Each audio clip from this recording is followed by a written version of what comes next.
السلام عليكم ورحمه الله وبركاته. ازيكم يا حبايبي؟ عاملين ايه؟ يا رب تكونوا دايما بخير. النهارده ان شاء الله عامله لكم حاجه كلنا بنحبها، واول ما نبتدي نعمل دايت بتتعمل على طول وبتخلينا نبوظ الدايت، اللي هي ايه؟ المحشي. مين في الدنيا ما بيحبش المحشي؟ كلنا بنحب المحشي، بس طبعا يعني بيتعمل بطريقه غير صحيه تماما، وبتدمر كل اللي احنا عملناه. ويوم ما بناكله في الفري مفيش حاجه اسمها بقى اللي هي 7 صوابع ولا ليك 12 صباع، لا بنضرب الحله كلها، فطبعا ده بتبقى مشكله عويصه يعني. فالنهارده ان شاء الله عاملاها لكم بطريقه صحيه جدا، وممكن تاكلوا منه بكميه، مفيش ادنى مشكله خالص. هيعجبكم وطريقته حلوه قوي وسهله جدا. يلا بينا على المقادير.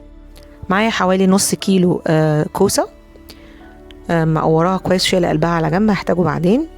ومعايا ربع كيلو لحمه مفرومه، بابريكا، توم وبصل بودر، ملح، فلفل اسود، والسبع بهارات، وسنه قرفه صغيره، وطبعا زيت زيتون. ده القلب بتاع الكوسه، هحطه في الصينيه اللي هحط فيها الكوسه.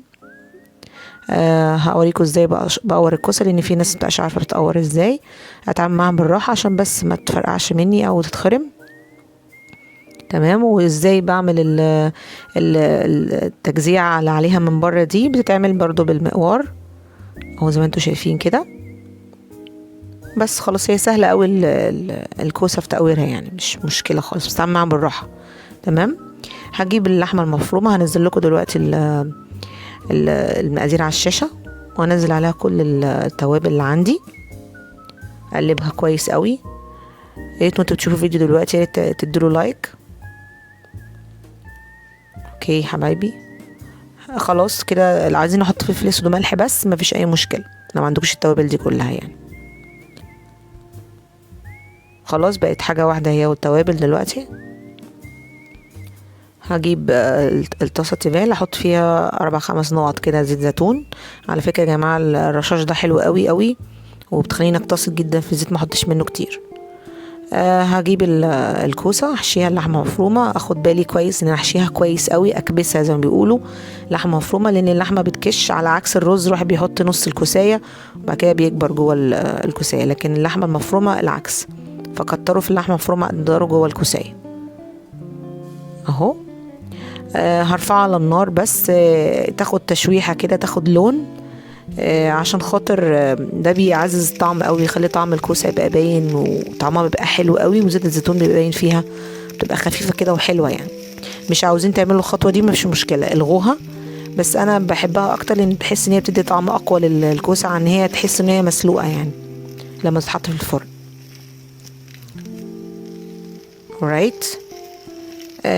هكون انا مسخنه الفرن على درجه حراره 200، وهحطها في النص لمده 10 دقايق بالظبط. شايفين الكوسه اهي؟ بصوا لونها بقى حلو ازاي، اللسعه اللي فيها دي هي دي اللي انا عاوزاها.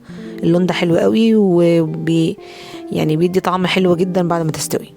هي مش هتاخد اكتر من 10 دقايق في الفرن. هعمل جنبها ان شاء الله سلطه زبادي كصوص كده هحطه عليها، مش عاوزين تعملوا براحتكم. زبادي، نعناع ناشف، ملح، فلفل اسود، وتوم باودر. احط النعناع عليها. عايز تحطوا خيار، بشرين خيار، مفيش اي مشكله برضو، ممكن تعملوا كده. احط كل التوابل بقى عليها، واعصر عليها عصره ليمونه. ممكن لو مفيش ليمون احط خل. بس هقلبها كويس، واروح اشوف الكوسه اخبارها ايه في الفرن.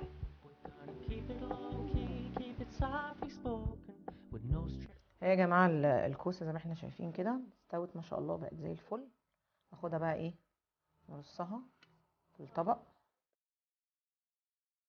حلوه قوي وسهله وما بتاخدش وقت خالص، يعني في اي وقت مش عارفين تعملوا اكل ايه، الكوسه دي بتشبع جدا وسهله. مش محتاجه بقى تتبيلات بقى، ولا حاجه تبيتوها في التلاجة، ولا اي حاجه من الكلام ده خالص. وسعراتها قليله قوي، مش عارفه الكوسه فيها ما اعرفش 20 سعر ولا ايه، حاجه زي كده يعني. اتس نوت بيج ديل خالص، بس طعمها حلو. وسمعت ان الاكله دي ان هي من المطبخ التركي او الشامي، مش عارفه. المهم ان احنا ناكل في الاخر تركي شامي، مش مشكله خالص. ادي اهي الكوسه حبيبتي اهي، وادي سلطه الزبادي. ممكن ناكلها جنبها، وممكن نروح عاملين كده عشان بس المنظر الجميل ده. نحط الزبادي عليها كده.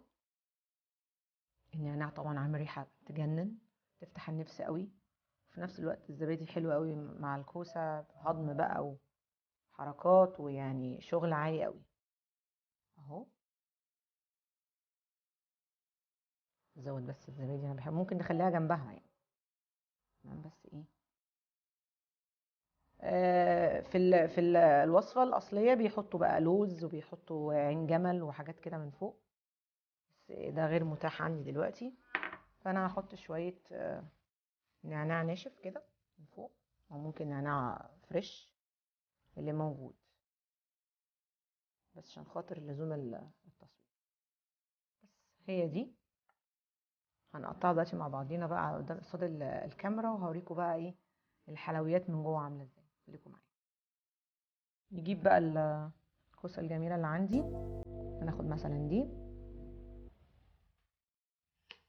اوكي، طبعا حلو قوي، سهله جدا في التقطيع زي ما انتم شايفين اهي. بس شكلها بقى ناس جدا. هناخد بقى شويه زبادي حلوين.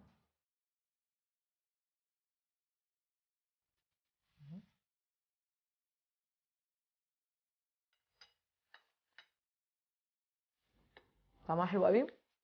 ثواني. آه عامله زي بتاعه المطاعم، خفيفه، هي خفيفه قوي. طعم اللحمه مع الكوسه عامله هارموني كده، تناغم حلو قوي، والطعم حلو جدا مظبوط، ويعني في نفس الوقت مشبعه. وناكل نقدر ممكن ناكل الطبق ده كله، مفيش اي مشكله خالص. يعني الموضوع كله ايه يعني، لحمه بروتين طبعا وكوسه وزبادي، يعني الموضوع كله يعني طبق اعتقد ان سعراته ما تكونش عاليه. يا رب بس اشوف كده ان شاء الله اكلاتكم تكون منوره عندي صفحتي ان شاء الله. وبحبكم جدا، ومتنسوش اللايك والشير والسبسكرايب والفيسبوك والانستجرام والتيك توك، وبحبكم جدا. ولو عايزين تعرفوا صفحتي على الفيسبوك، قلبوا كده شويه في قناتي، هتلاقوا حاجه اسمها لمحه اللي هي او اباوت، هتلاقوا فيها الصفحه بتاعت الفيسبوك بتاعتي، خشوا على طول على صفحه الفيسبوك. بحبكم جدا، واشوفكم المره الجايه على خير. سلام.